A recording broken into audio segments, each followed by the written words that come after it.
Feeling that it might be the flu, I checked my daughter's temperature, and it was a high 102 degrees Fahrenheit. When I informed my husband about the situation and expressed the need to take her to the hospital, he surprised me with an unexpected statement. Actually, I'm heading to Hawaii with my parents right now. Despite my shock at his sudden revelation, I quickly shifted gears. I notified my workplace about my absence and decided to rush to the hospital in my car, which my husband rarely used.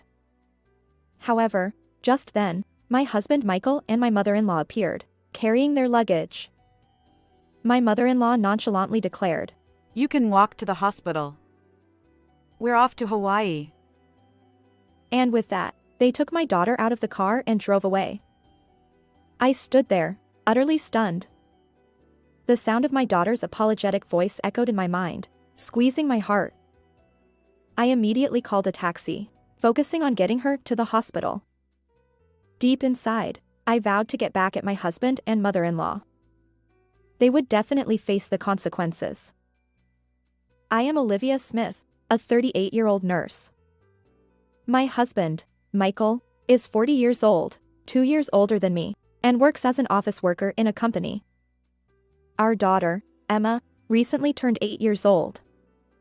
She has a quiet personality and often spends time reading books alone. Due to the nature of my work, I had limited interaction with the opposite sex, and I focused on building my career. As a result, I rarely participated in social gatherings. However, when I was 29 years old, a friend expressed anxiety about attending a matchmaking event alone. Despite my lack of interest, I accompanied her as moral support. It was during this event that I had a fateful encounter with Michael. At the time, he was also deeply immersed in work, missing opportunities to consider marriage. I found myself drawn to his dedication, warmth, stable income, and understanding of my profession. Unbeknownst to me, I was falling for him. To my delight, it seemed that Michael felt the same way. I'd like to get to know you better, Olivia. Hearing those words made me truly happy. And so, we began a relationship with marriage in mind. Within a year, we were already married. Almost simultaneously, I became pregnant and gave birth to our daughter. Since we both initially agreed that having one child was sufficient, we didn't make any effort to get pregnant afterwards. And now, 8 years have flown by, bringing us to the present. Amidst all this, one day Michael dropped a bombshell. My mom will be staying with us starting tomorrow. Please take care of her. His sudden announcement about cohabitation caught me off guard. I couldn't help but ask, what on earth is going on? Why is your mom coming over out of the blue? According to Michael, there had been a heated argument between his parents. During the dispute, his mother declared that she was leaving and began packing her bags. Naturally, the only place she could turn to was her son, Michael. So, abruptly, it was decided that she would be coming to our house tomorrow. Even my own parents had never considered living together, so I naturally opposed the idea.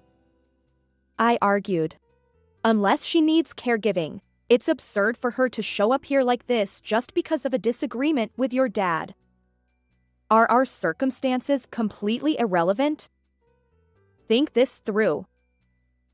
I expressed my frustration. But Michael responded with visible displeasure. Is living with my mom really that unpleasant for you?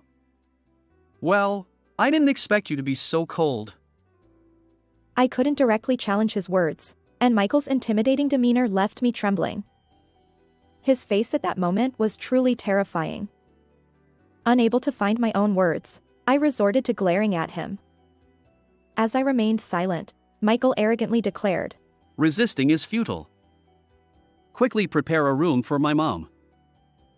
However, our home is a rental property, and accommodating a new housemate requires approval from the landlord or property management company. Contractually, I am responsible for handling such procedures. Additionally, in a home suitable for our family of 3, including our child, there are no vacant rooms. There's no available room even if you say that, I explained. But Michael remained unfazed. Then let's open up Emma's room. She can spend time in the living room. Wait. Are you taking our daughter's room away? She's just an elementary school student. It should be fine. Besides, monitoring her homework in the living room is possible. It's not uncommon for elementary students to lack their own rooms, right? Consider it part of her education. He replied nonchalantly. This was absurd. Clearly, it was my husband and mother-in-law's selfishness. Yet, Michael stubbornly refused, and Emma ended up living in the living room for a while. Faced with my husband's heartless proposal, I could only stare in shock. I felt pathetic for not being able to protect my daughter. Why prioritize your mom over Emma? I asked. Michael responded with an annoyed expression. Don't interfere with my filial duty and gratitude. This decision is final. The discussion ends here. However, accepting cohabitation based solely on that reason was out of the question. While I understand that your mom has nowhere else to go, we have our own lives. Can't we reconsider living together? I persisted, repeatedly protesting. But Michael's decision remained unchanged. And when our daughter returned from her extracurricular activities, my husband said, Your room will now be used by Grandma. So clean it up immediately. I tried to interject, but Emma assured me that she was okay and proceeded to move her belongings to the living room. Watching her obediently comply without any protest, my heart ached. Simultaneously, anger toward my husband surged within me. Michael had become increasingly indifferent to household chores, contributed nothing to our living expenses, and frequently returned home late. Despite my daughter being only 8 years old, I had endured, believing that she needed her father. But this incident felt like a turning point. The next day, as promised, my mother-in-law arrived. However, the moment she stepped inside, she began complaining. What's going on here? How can anyone live in such a cramped space? Michael, are you even listening? She stood at the entrance, fuming. Coincidentally, our neighbor returned home and observed the situation. Feeling flustered, I quickly put on a polite smile. When I checked with the property management company about my mother-in-law staying with us, they informed me that for short durations, no special procedures were necessary, just a notification would suffice. My true desire was for my mother-in-law to return home as soon as possible, ideally within 2 weeks. However, that hope shattered when I saw the large suitcase she had brought. It was clearly packed for a stay of over a month or perhaps indefinitely. Seeing her luggage, I felt utterly defeated. Without a care for my feelings, my mother-in-law brazenly entered the room, her eyes darting around as if inspecting every nook and cranny. She then proceeded to open the refrigerator without permission and resumed her complaints. What's this? The fridge is practically empty. When you know your husband's mother is coming, you're supposed to stock up on groceries and snacks, ready to serve anything at a moment's notice. Or do you normally live such a frugal life? Are you wasting your husband's money? Her complaints flowed effortlessly, and I couldn't help but be slightly impressed by her ability to criticize. If there were a championship for complaints, my mother-in-law would likely win. Initially, I had planned to go grocery shopping today, but her unexpected arrival disrupted my schedule. I had rushed to tidy up after work, leaving no time for shopping. How about ordering takeout since I'll do the shopping properly tomorrow? I suggested. Ignoring her snide remarks, I put on my best smile and asked my mother-in-law. But she promptly snapped back at me. What are you saying? Takeout is out of the question. A mother or wife who doesn't cook is nothing but useless. Stop trying to slack off and go shopping right now. Prepare main dishes, side dishes, bread, soup, and even dessert. She plopped down on the sofa, and my husband chimed in coldly. Listen to Mom. Go shopping immediately. And just like that, my hopes were shattered. Reluctantly, I went to my room, grabbed a reusable bag, my purse, and left the house. After buying a large amount of groceries at the supermarket, I returned home about an hour later.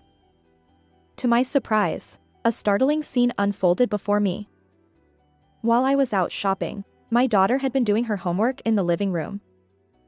However, my mother-in-law was now standing behind her, glaring at Emma with an expression akin to a demon. How many times do I have to tell you?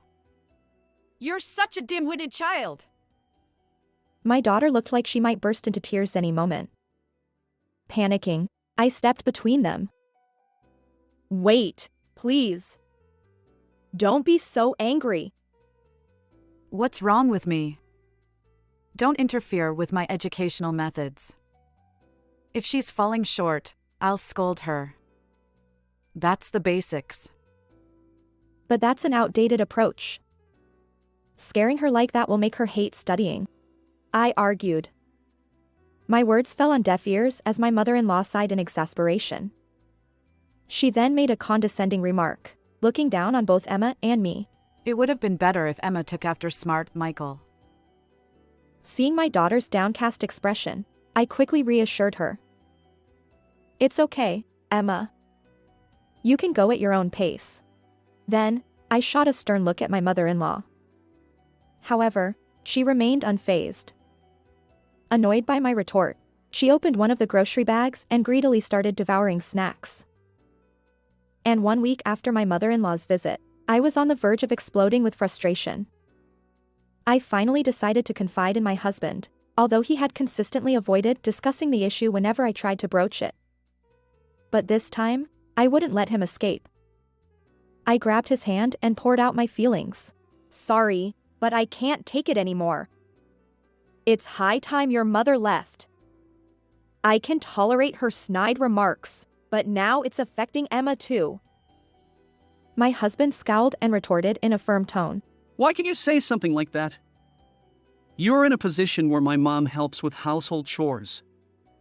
It's unthinkable for you to act so high and mighty. Emma's struggles with studying might be because she inherited your genes. His heartless words finally pushed me over the edge. I couldn't bear it any longer. Besides, my mother-in-law always put on a pleasant face in front of Michael. While I busied myself with housework, she would approach me with a smile and say, You don't need to push yourself so hard. I'll take care of the rest. Please rest. But despite pretending to help, she never actually finished anything, leaving me to handle everything. The routine was familiar. Just before my husband took a bath, she'd say kind words and pretend to cooperate. But as soon as he was out of sight, she'd delegate everything to me. Despite this reality, whether due to obliviousness or willful ignorance, my husband never stood up for me. Frustrated by his cluelessness, I finally confronted him with the pent-up resentment I'd been harboring for so long. In the end, your most cherished person seems to be your mom, not Emma or me, right? You can calmly watch your own daughter suffer unjust treatment from your mom. I wouldn't tolerate it even if my own mom did something like that. I'd cut ties. In response, Michael sneered. What are you talking about? Mom is always right. Unlike you, who merely attended a nursing vocational school, Mom and I have university degrees. Maybe Emma's struggles with studying and sports are because she inherited your genes. She's genuinely pitiable. Seeing him laugh, something inside me snapped. But I thought it would be childish to get emotional at this point. I replied, ending the conversation. Maybe you're right. On another day, Emma, who usually woke up early, remained in bed. Worried, I went to her room and found her feeling unwell. Her temperature was 102 degrees Fahrenheit, and I suspected it might be the flu. When I informed my husband and suggested taking her to the hospital, he surprised me with an unexpected statement. Actually, I'm heading to Hawaii with my parents. Despite my shock, I quickly shifted gears. I notified my workplace and decided to rush to the hospital in my car, which my husband rarely used. But just then, Michael and my mother-in-law appeared, carrying their luggage. My mother-in-law declared, You can walk to the hospital. We're off to Hawaii. They took my daughter out of the car and drove away. I stood there, utterly stunned. As Emma apologized, I called a taxi and focused on getting her to the hospital. And in my heart, I vowed to get back at my husband and mother-in-law. They would definitely face the consequences. They probably never expected me to take such resolute action. With their punishment in mind, I continued to silently condemn them. And 2.5 hours later, despite growing tired of Michael's repeated calls, I reluctantly answered the phone. His voice trembled as he sought help, explaining that he had been in an accident on the way to the airport. "Why did this happen? What were you doing with my car?" I demanded. His response was sharp. Is that your first concern? Aren't you worried about our safety? "Oh, I apologize. Emma is the only one I care about now." What's that? Well, fine. Just figure it out somehow. My car was a manual transmission, and although Michael was capable of driving it, he seemed to have forgotten how. But the accident was entirely his fault. I had warned him before, transitioning abruptly from an automatic to a manual car was dangerous. Yet, he had taken my car without permission, and I considered the consequences of his own doing. Dealing with the accident is eating into our flight time. It's your car, so you handle it. And why do you still have this difficult to drive, gas-guzzling, beat-up vehicle? Seriously, it's useless. He continued, criticizing my car. At this point, his complaints felt like the desperate howling of a sore loser. Feeling utterly detached, I responded with exasperation. "So what? You knew my car was a manual. You deliberately took it out and caused the accident. Responsibility lies with the driver. If you collided with the guardrail, you'll cover the repair costs. Naturally, you'll also pay for fixing the guardrail." With those words, I unilaterally ended the call. Ignoring the persistent phone calls, I remained at the hospital with my daughter. Emma's fever turned out to be from a common cold, not the flu. She was currently awaiting necessary tests. Knowing it wasn't the flu brought relief. Since I had my phone on silent mode, neither my husband nor my mother-in-law distracted me. But then, a new message notification chimed. Had they switched to messaging after my phone calls when unanswered? Sighing, I checked the sender, and there it was, my father-in-law's name. Had he also taken Michael's side? I wondered. However, while my mother-in-law's message sought help, my father-in-law's inquiry was about what was happening. Confused, I replied only to my father-in-law, asking for an explanation. And that's when a shocking revelation came to light.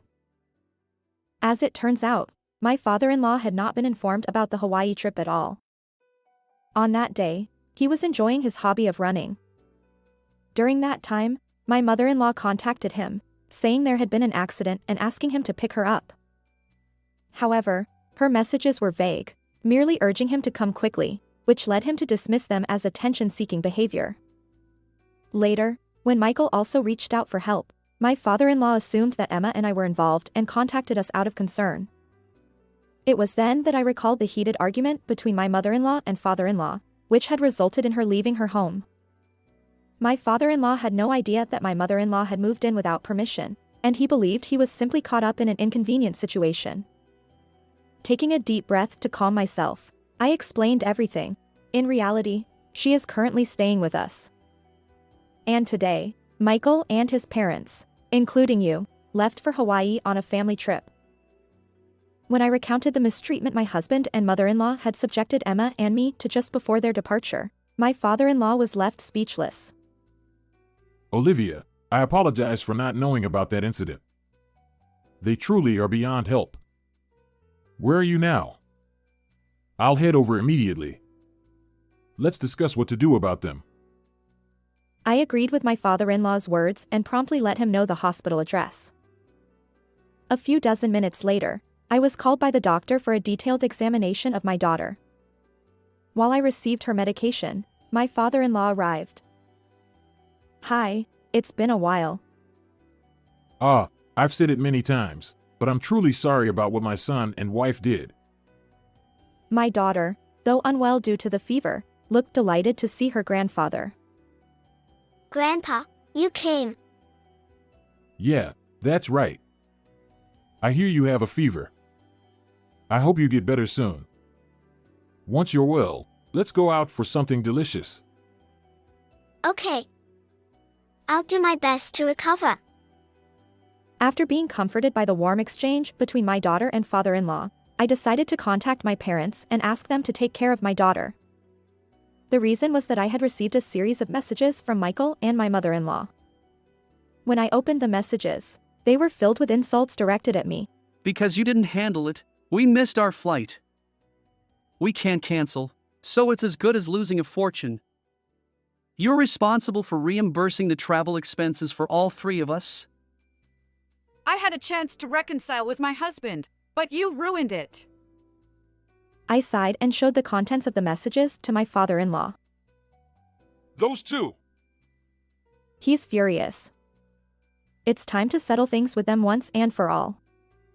I apologized to my parents for burdening them and explained to my daughter that I had important matters to attend to. Then my father-in-law and I left for my parents' house. I called my husband and mother-in-law to a casual restaurant.